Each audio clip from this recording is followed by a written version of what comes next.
পরামর্শ করছে। তাই রাজা মহারাজ যখন এইভাবে গুরু পূজা করেন, আমাদেরও তো নিশ্চয়ই গুরু পূজার দরকার, আমাদেরও তো তাই করতে হয়। কি ওরা ওদের গুরুদেবকে আমন্ত্রণ জানিয়েছে, কি বাবা আমাদের এইভাবে আসতে হবে, হ্যাঁ আমাদের একটু গুরু পূজার স্বাদ জেগেছে, কৃপা করে একটু পদধূলি দেবে। তো গুরুদেব এইভাবে সময় হয় না, দেখতে দেখতে দিন তারিখ গণনা করে আস্তে আস্তে প্রকট শীত এসে গেছে। যেহেতু তারিখ দেওয়া রয়েছে, এই প্রচন্ড শীতের মধ্যেই গুরুদেব আগমন করেছে।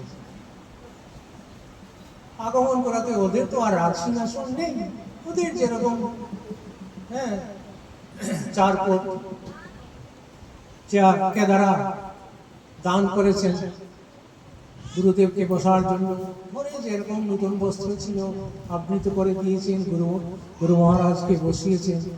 বসিয়ে সেই যে প্রচন্ড শীতের সময় বরফের জল,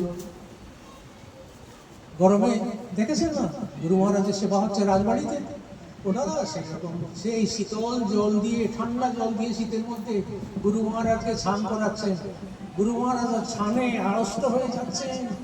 তারপর ঠান্ডা শরবত এনে গুরু মহারাজকে সেবা করার জন্য দিয়েছে। ডাবের জলকে নিয়ে ফ্রিজের মধ্যে রেখে ওইটা দিয়েছে গুরু মহারাজকে সেবা করাতে। গুরুদেব তো শিষ্যের দান কি করবে, নাও করতে পারছেন না, একে একে সেবা করছে দিয়ে এই করে গুরু মহারাজের নিয়মনীয় হচ্ছে। তো মহা মুশকিল। তখন অজ্ঞ আর বিজ্ঞের সেবার মধ্যে দেখুন কি ব্যাপার।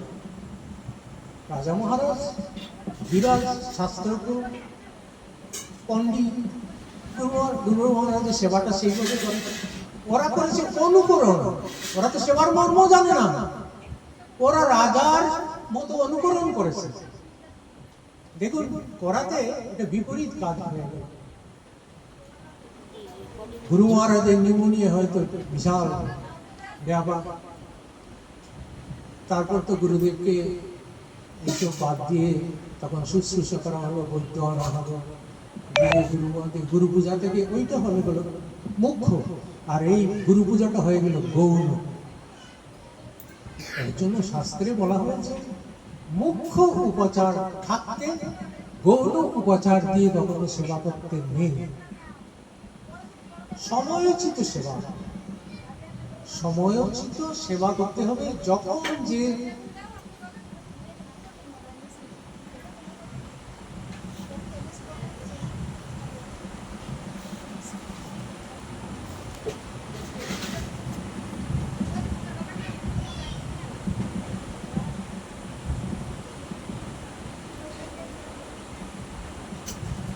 সময়োচিত সেবা করতে হবে, যে কালে যে সেবা।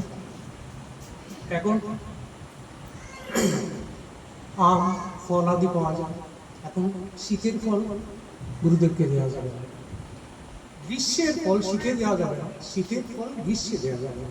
সময় উপযোগী এই সময় সেবার উপকরণ কি, একটু ঠান্ডা জল দিয়ে গুরুদেবের গাত্র মর্দন করে দেবেন, একটু মুছিয়ে দেবেন, একটু ঠান্ডা খাবার ঠান্ডা পানীয় গুরুদেবকে দেবেন, ঠান্ডা জল ডাবের জল এগুলো দেবেন।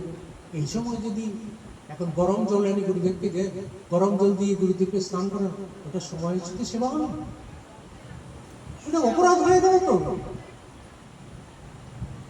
এই যে একটা উদাহরণ দেওয়ার চেষ্টা করলাম,